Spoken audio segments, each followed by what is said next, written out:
guys. Doing a brake pad swap on the GT350, and just going to go over this video from start to finish, tell you a little bit about what I'm doing, why I'm doing it. Quick install. We're going to bed the pads in, strap the camera in the car, and I'm going to give you some initial feedbacks. Now, the factory GT350 pads, in 99% of the cases, for most guys, are going to work awesome.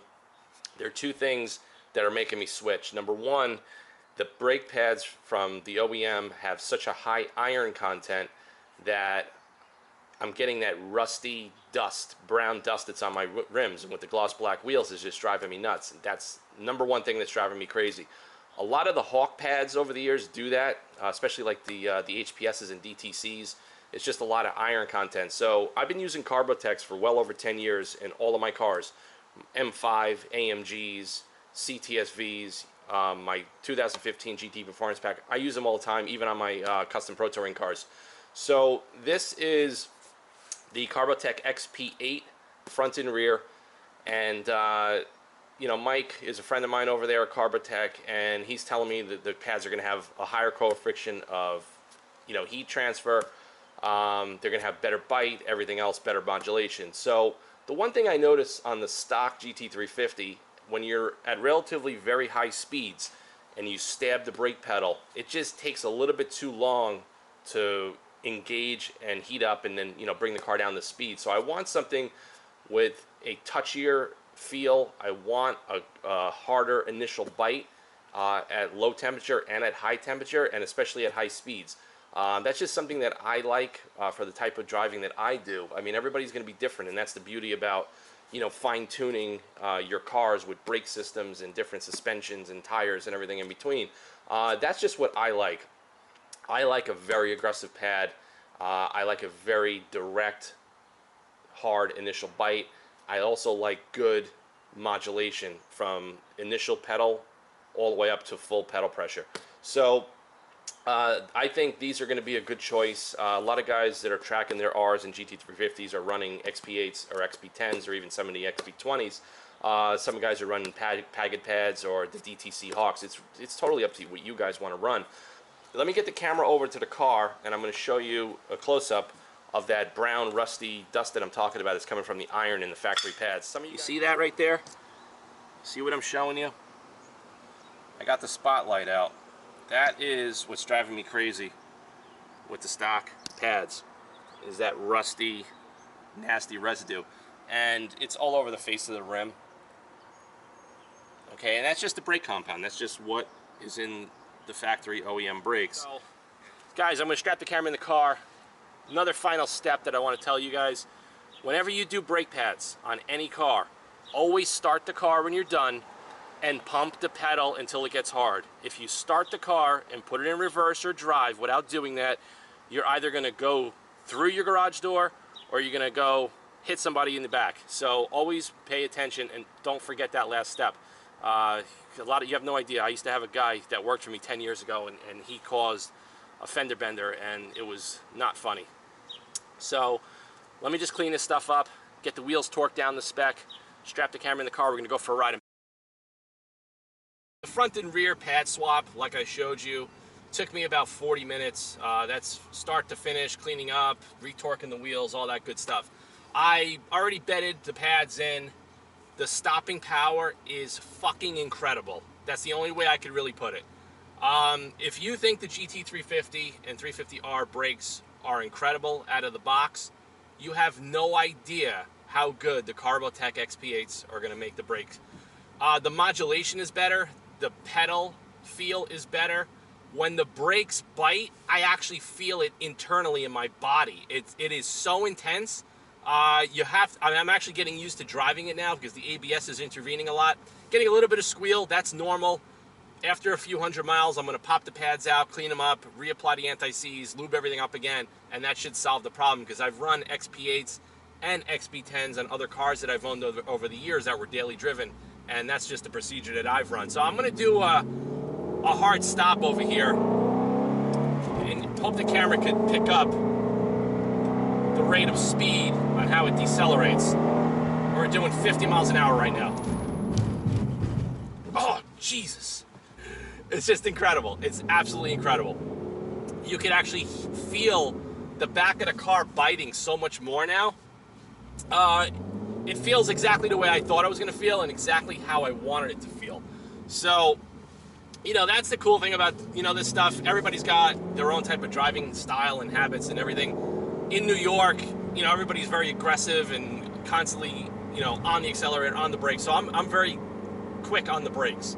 And I like a progressive, hard brake with a very strong initial bite. I don't like that long modulation and that longer pedal throw. I just don't like that. Just because when you're driving fast and you're in a panic situation, you just want everything to be lightning quick. So we're gonna get it up on the highway now. And I took it up to about 110.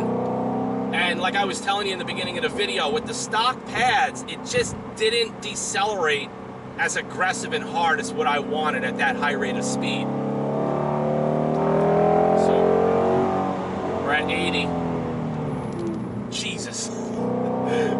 I got a little squeal coming from the rear, but honestly, it's not bothering me right now.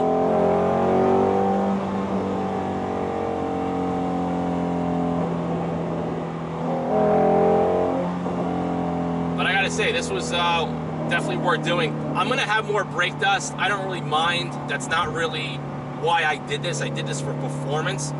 Just because there was, you know, little things, the more I get to drive cars and get to know them and get comfortable with them, I want to change things a little bit more to my liking. And my Pro Touring Mustang, I went through 12 different compounds of brakes and 3 different brake systems before I finally got it to where it is right now. But I'm gonna take this exit ramp right over here.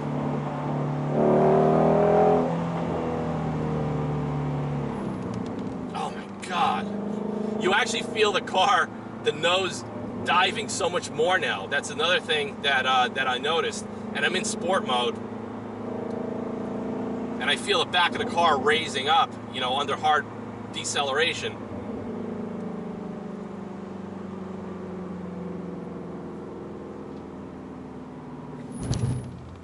Hear that? That's the ABS kicking in.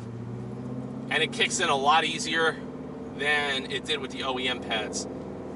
I mean, you could really feel it. So the cool thing about when you go with a more aggressive pad on a modern car with high performance brakes, you can pretty much go into the pedal with full pressure and not really worry about, you know, locking up, because the ABS systems are so good on these new cars today. I'm gonna run over here in this little shopping mall because there's a back road behind it. There's usually no cars, and I could show you guys a little bit more of the stopping power, because on the highway, I mean, it's incredible. It is absolutely incredible. But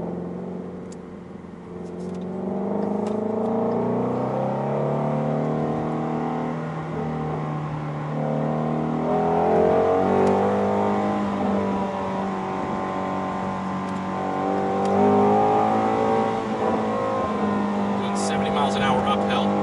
We're gonna do a hard stop. Ready? 80 miles an hour, hard stop.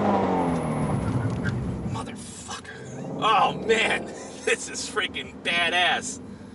This is badass, guys. So, if you guys got this car and you want to take your braking performance to the next level, man, I can't recommend doing a pad swap. You know, do that, and if you want to do stainless steel brake lines, fine. But, you know, you also have to bleed the system. I mean, I bled the system a couple of times already, like I showed it in my videos, and that makes a big difference too.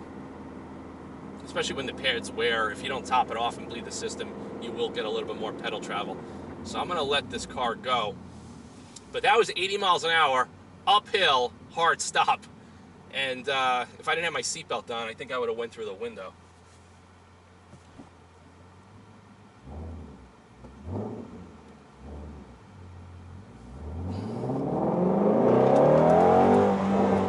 Miles an hour, hard stop. There you go. I mean, it's freaking incredible, man. 60 miles an hour. Oh, God.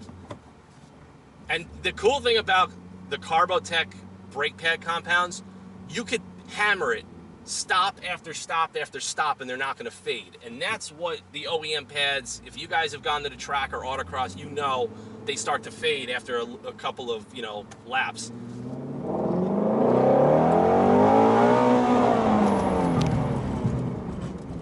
Look at that.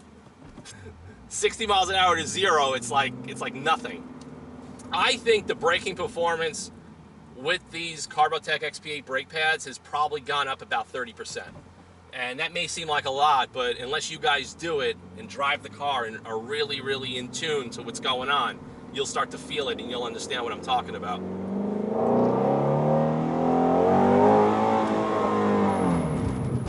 I mean, stop after stop. That's it. No fade. A little bit of squeal coming out the back. You know, it's not a huge deal. I'm not really concerned about that because this was done for performance, not for noise. 60 miles an hour. I mean, it's just, it's ridiculous. I'm gonna try to get it up to 70 right here, and then I'm gonna end this video because I'm gonna probably get arrested.